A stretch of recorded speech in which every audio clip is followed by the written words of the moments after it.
ચાલો તો આજે આપણે જોઈએ ચેપ્ટર નંબર 8 ચતુષ્કોણમાં પ્રમેય 8.1 સમાંતર બાજુ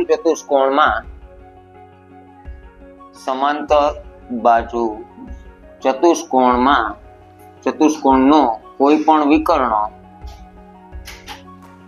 વિકર્ણો તેનું બે એકરૂપ ત્રિકોણમાં વિભાજન કરે છે। તો જો સમાંતર બાજુ ચતુષ્કોણમાં કોઈ પણ એક વિકર્ણ દોરવામાં આવે તો એ વિકર્ણ દ્વારા આપેલ સમાંતર બાજુ ચતુષ્કોણનું બે એકરૂપ ત્રિકોણમાં વિભાજન થાય છે। પક્ષ એટલે કે જે આપણને આપેલી માહિતી છે એ અહીંયા આપણને આપેલું છે સમાંતર બાજુ ચતુષ્કોણ। આપણે લઈએ છીએ કે ABCD સમાંતર બાજુ ચતુષ્કોણ છે। સાધ્ય, હવે સાધ્ય છે એ આપણે સાંકેતિક રીતે લખવાનું છે, જેના માટે આપણને આકૃતિની જરૂરિયાત રહેશે। એ આકૃતિ આપણે અહીંયા ક્યાંક દોરીએ છીએ। તો એક સમાંતર બાજુ ચતુષ્કોણ અને આ સમાંતર બાજુ ચતુષ્કોણનો એક વિકર્ણ કે જે તેનું બે એકરૂપ ત્રિકોણમાં વિભાજન કરે છે। અહીંયા આપણે નામ આપી દેશું A, B, C અને D। આ એક સમાંતર બાજુ ચતુષ્કોણ છે જેનો એક વિકર્ણ AC છે, જે ના દ્વારા આપણને બે સાધ્ય પ્રાપ્ત થાય છે। એમાંથી પહેલું કે જો આપણી પાસે AC વિકર્ણ હોય તો અહીંયા થઈ જાય છે ત્રિકોણ ABC અને બીજો ત્રિકોણ જે દેખાય છે આપણને ADC ત્રિકોણ અથવા CDA ત્રિકોણ, એ બંને કેવા થાય? સમાન મૂલ્યના થાય। ત્રિકોણ CDA સમાન મૂલ્યના થશે। તથા જો આપણી પાસે BD વિકર્ણ હોય એટલે કે કંઈક આ પ્રકારની આકૃતિ બને BD A B C અને D, તો આનાથી બે જે ત્રિકોણ દેખાય છે આપણને ત્રિકોણ DAB અને એને એકરૂપ થશે ત્રિકોણ BCD। આ બંને ત્રિકોણ એકરૂપ ત્રિકોણ થાય એવું આપણે દર્શાવવાનું છે। ત્યારબાદ જોઈએ કે આ થયું કેવી રીતે, એટલે કે આ પ્રમેયની સાબિતી, જે આપણે વિધાન લખેલું છે એના પરની સાબિતી શું થઈ શકે। તો અહીંયા આપણને આપેલું છે સમાંતર બાજુ ચતુષ્કોણ। અહીં ચતુષ્કોણ ABCD સમાંતર બાજુ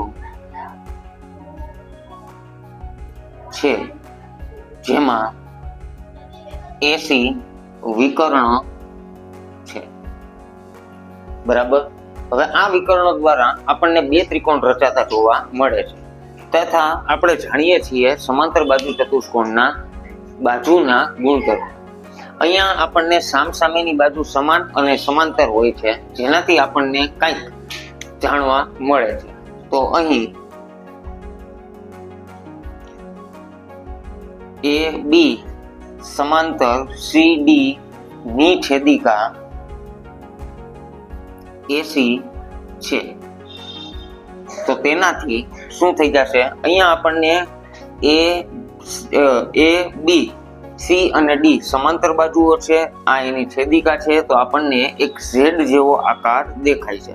એ Z જેવો આકાર એટલે આપણા માટે શું થાય છે? યુગ્મ કોણ। તો અહીંયા બે બનતા ખૂણા એ કયા કયા થશે? ખૂણો DCA અને ખૂણો CAB, આ બંને એકરૂપ ખૂણાઓ થશે, કારણ કે એ યુગ્મ કોણની જોડ બનાવે છે। અને આપણે સૌ જાણીએ છીએ કે યુગ્મ કોણ છે એ સમાન પ્રકારના હોય છે। એ જ રીતે અહીંયા બાકીની બે બાજુઓ પણ એક સમાંતર રેખા બનાવે છે અને AD બાજુ સમાંતર છે BC ને અને તેની છેદિકા AC હોવાથી આપણને અન્ય બે યુગ્મ કોણની જોડ બનશે, એક આ ખૂણો અને એક આ ખૂણો। તો એના નામ લખી શકશું આપણે ખૂણો DAC ખૂણો તથા ખૂણો ACB ખૂણો થાય। આ પણ યુગ્મ કોણની જોડ બને છે, બરાબર। તથા આ બંને ત્રિકોણની અંદર એક બાજુ સામાન્ય દેખાય છે,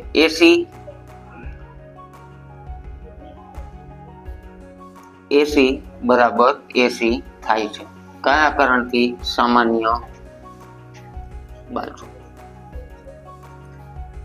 તો અહીં આપણે 3 પરિણામો તો મેળવી લીધા, પણ હવે આને એકરૂપ દર્શાવવા માટે પ્રથમ શું કરશું તો કે આપણે જે જરૂરિયાત છે એ 2 ત્રિકોણને ધ્યાનમાં લઈએ. હવે ત્રિકોણ ABC અને ત્રિકોણ CDA માં કઈ બાજુઓ કઈ ખૂણા સામાન્ય કઈ લીધા આપણે? પરિણામ 1, પરિણામ 2 અને આ ત્રીજું પરિણામ. આ ત્રણેયને ધ્યાનમાં લઈએ એટલે કે આ બંનેમાં આપણે કઈ વાતને સામાન્ય ધ્યાનમાં લીધેલી છે? ખૂણો DCA અને ખૂણો CAB થાય છે સમાન.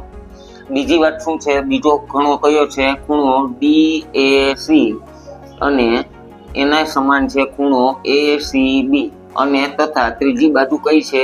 AC અને AC. આ 3 વાત અહીંયા આપણને સામાન્ય જોવા મળે છે. તો જુઓ, આ આકૃતિ પરથી આપણે જોઈ શકીએ છીએ, જો કોઈ ત્રિકોણના એક જ બાજુ પરના 2 ખૂણા અને તે અંતર્ગત બાજુ એક બીજા ત્રિકોણની 2 ખૂણા અને અંતર્ગત બાજુને સમાન હોય તો આપણે ત્રિકોણ નામના ચેપ્ટરમાં ગુણધર્મ શીખી ગયા. શરત હતી માટે ખૂબાખૂ પ્રમેય મુજબ શું કહી શકીએ? કયો ત્રિકોણ હતો આપણી પાસે?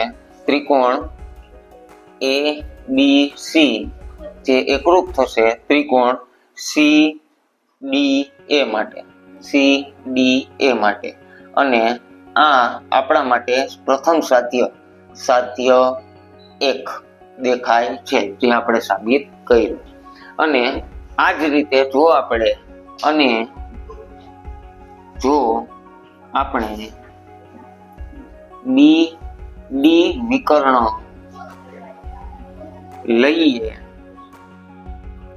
તો ત્રિકોણ DAB એકરૂપ ત્રિકોણ BCD પણ સાબિત કરી શકીએ છીએ. બરાબર. તો આ આપણા માટે થયો પ્રમેય 8.1. શું સમજૂતી આપે છે? સમાંતર બાજુ ચતુષ્કોણનો કોઈ પણ એક વિકર્ણ લઈએ તો એનાથી રચાતા 2 ત્રિકોણો એ એકરૂપ ભાગમાં વિભાજિત થાય છે. બરાબર.